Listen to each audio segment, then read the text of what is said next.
What is going on, everyone? This is Adam and Craig with Grandstand Golf, and in this show, we're talking our DFS sleepers for the 2020 Corales Puntacana Championship. Coming off the U.S. Open, we have a field that is deep with sleepers, I would say, because we have a lot of options with a lot of names people might not know. So this is, I think, where we can get an advantage or get some leverage on the field. Craig, what do you think? Yeah, I think that you kind of have to dig a bit deeper, or at least I had to dig a bit deeper here for sleepers. I think Yeah. there's some sleepers who may be a bit chalkier, and one of them who may not be a huge sleeper. We spoke about in our other video with our pick Mm-hmm. video is Will Mm-hmm. Gordon. At 7,600, but I think for the most part we've gone a Yeah. bit deeper than that to look at guys who really um, may not be on people's radar, but they should be for some reason. Yeah. And I mean, we're not telling you to play all these guys, especially in one lineup. These are to get the stars in your, and then you pick and choose kind of if you're agreeing with Craig, you're agreeing with me. If you like any of these names that pop out, I'm not going to play all three of mine in my same lineup. I'm going to kind of disperse them Well, no, and accordingly. I was going to say that when I got to my picks. So basically, what I will plan to do is, I'll have 4 or 5 Hmm. guys who I think are a bit chalkier, even if safer, even if they still have might be a little bit more volatile. But then I'll put Yeah. one of these real long shots in, so that then if Yeah. that person does well, then that could be a good ticket. But I don't need both of these to hit. Yeah. Yeah. Exactly. All right. So first up, we're going to mine first is Patton Kizzire, who I think will be a little bit chalky, but for good reason. I mean, we got a two-time winner here that's at 7,000 on DraftKings, 8,500 on FanDuel. He's a very strong putter. We've heard, you can look at our other show where we kind of break down the course a little bit, but putting is going to be important because the greens are accessible, because it's a wide open course. Usually people make up the grounds on the greens here. Across the PGA Tour stats in 2020, he is 25th in strokes gained putting with .453, and in 2019, even better, 7th, .642. So he's consistent and he's a strong player, strong putter, sorry. And he has wins in tropical climates: 2017 Cancun, 2018 in Hawaii. I was going to say both islands, but Cancun's not an island, but it's very close to the Dominican Republic. Uh, It's much closer so than he wins Hawaii, in that's for shootouts, sure. much closer than Hawaii. So it's a little bit more similar there. He wins in shootouts, and I just feel like he kind of fits this type of event very well. Yeah, I like it. Next up, I have Tyler McCumber, a guy that's actually been on my radar for a while because he was dominating the Mackenzie Tour, which is the PGA Tour Canada, but he is 6,400 on DraftKings and 7,700 on FanDuel. He's a long hitter, but he's a streaky putter, so he can go really cold with his putter or he can catch fire. In terms of driving distance, he was actually 12th in 2020 on the PGA Tour, so he hits it a long way. But in 2018, he was playing on the PGA Tour Canada, the Mackenzie Tour, and he got 3 wins in 4 weeks. Absolutely That's absurd. pretty This good. guy can win that much. Also, before that, he was playing in the PGA Latino America Tour, and he picked up 3 wins there. So he's a winner. Yeah. It might be Well, in and on kind that's of the secondary tours. yeah, that's the thing, is that when you're in these opposite field events and you're looking at sleepers in opposite, or not opposite field, but weaker field events, Yeah. guys who when they play well they win. Those are the kind of guys that you want, Yeah. because their ceiling becomes a win as opposed to their ceiling being maybe a top 10. And it's just guys that have been there a little bit. Even though it's a PGA Tour event and it's a little bit more around it, he's won. They know how to close out. They know how to finish. Um, and yeah, even if they don't finish here necessarily, you know that they have the talent to compete Hmm. at those levels. But he has played here before in 2018, and he was 19th. So course history, I like when I see that. So yeah, Tyler McCumber is a guy that I like really low down. And then my third at the same price point on DraftKings is Grayson Murray at 6,400. And he's kind of been on the downward spiral for a little bit, but I think it's maybe a chance to be a little bit early on him. He missed a cut by one at the Safeway Open, but he was positive off the tee. He was positive on stroke seeing approach, and he was positive in stroke seeing putting.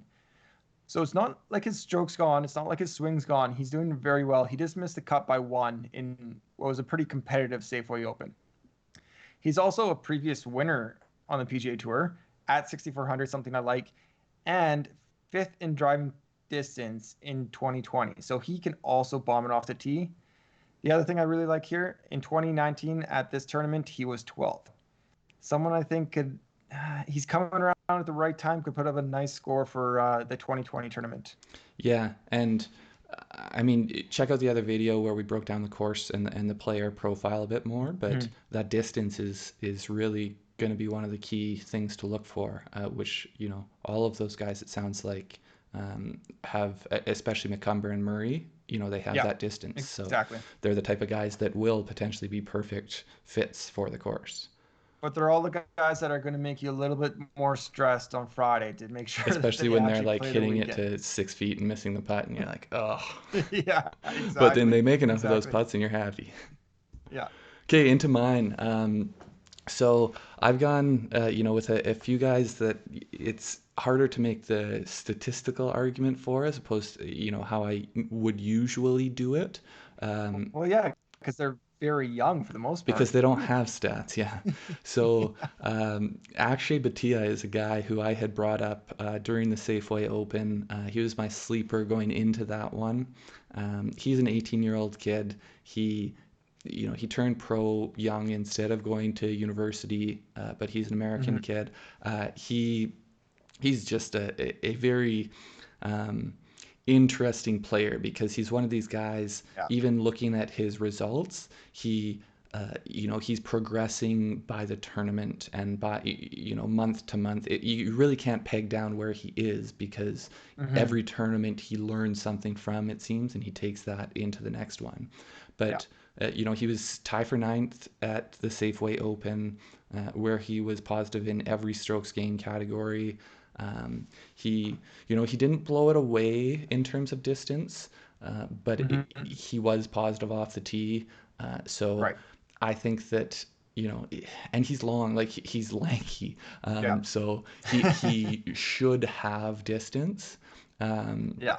but then the other thing, he was very high in terms of making birdies, and he had an eagle, so his eagle rate is very high. So uh, as we expect this to be a bit of a birdie race, I think he's the Yeah. type of person who, if he gets if everything is clicking, he can go away and he I have him as with some win equity, even if that would be a Hmm. bit of a would be very much a long shot. Um, Yeah. but he definitely has top 10 equity, and so uh, I'm just interested to see if he can carry the momentum over, and I will have him in lineups because if he does, then I think it'll be Yeah. a very solid entry. Yeah, it's just a very interesting that he's priced that low, to be honest, because I feel like he will be with that price and his performance at the Safeway Open. I feel like he might be a little bit popular because he is a little bit of that unknown, get there early on this young kid that's really talented and can play But well. I don't know. I mean, So that's this maybe guy. you think that because I've been hyping him up. Like I don't.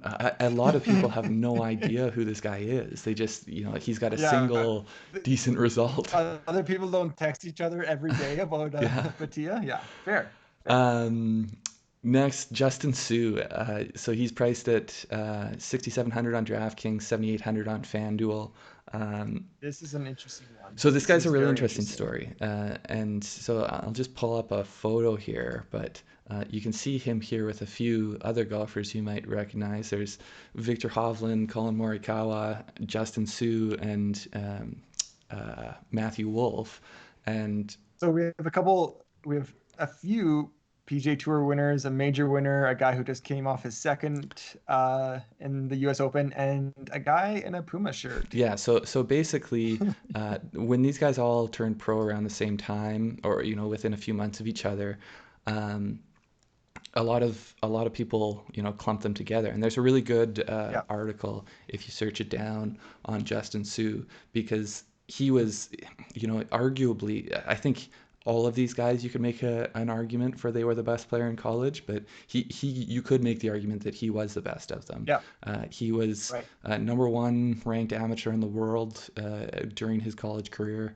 He had 8 NCAA wins, 4-time All-American. He's got the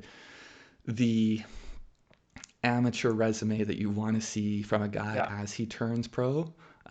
But he had a bit of a shaky pro start. He apparently he was battling a wrist injury, and so he right. I he heard that. burned Yeah. through his sponsors' exemptions, and didn't, all, Hovland, Morikawa, and Wolf all won within their first maybe Yeah, 6 months on the tour. So yeah, they secure all those, they secure their tour card and exemptions and all yeah. that. Whereas Justin Su has had to take a little bit more of the circuitous route. Right. But it looks like it's starting to come together. He was T for 21 at Barracuda. He's a plus strokes gain off the tee guy. Uh, I think I think he's someone who is going to be relevant within the next, Oh yeah. year or so. I don't know if he'll be on the tour in that time, but Hmm. I think he's one of these guys that will be on the tour within a few years. But if if he does make the turn quick, make the turnaround quick, I could easily Hmm. see him, getting better and better every tournament, every PGA tournament that he's in, and Yeah. securing, a special temporary exemption or something. I absolutely love it. He's going to make my roster for sure, or a couple of my rosters potentially if I played more. I think it's just also very intriguing. Even if I wasn't playing him, I would be starring him on the leaderboard and seeing how he's doing. I just love the story. Um, you kind of love a comeback story and someone that was once at the top of their level when they were playing. Um, have him fall off while they're while his friends, let's call them that, all have achieved such amazing success. It's crazy. I'm very interested to see how it plays out. Yeah. And so lastly, this one's a bit different. Michael Gligic, he's a Canadian boy. He's priced at Hmm. DraftKings at 6,500, FanDuel 8,000. Um, I don't know if he necessarily, he was tied for 14th at Safeway, but I don't know if he necessarily has the long-term upside of these other two guys. But Right. he's just outperformed. Like, he's been good value 4 weeks in a row.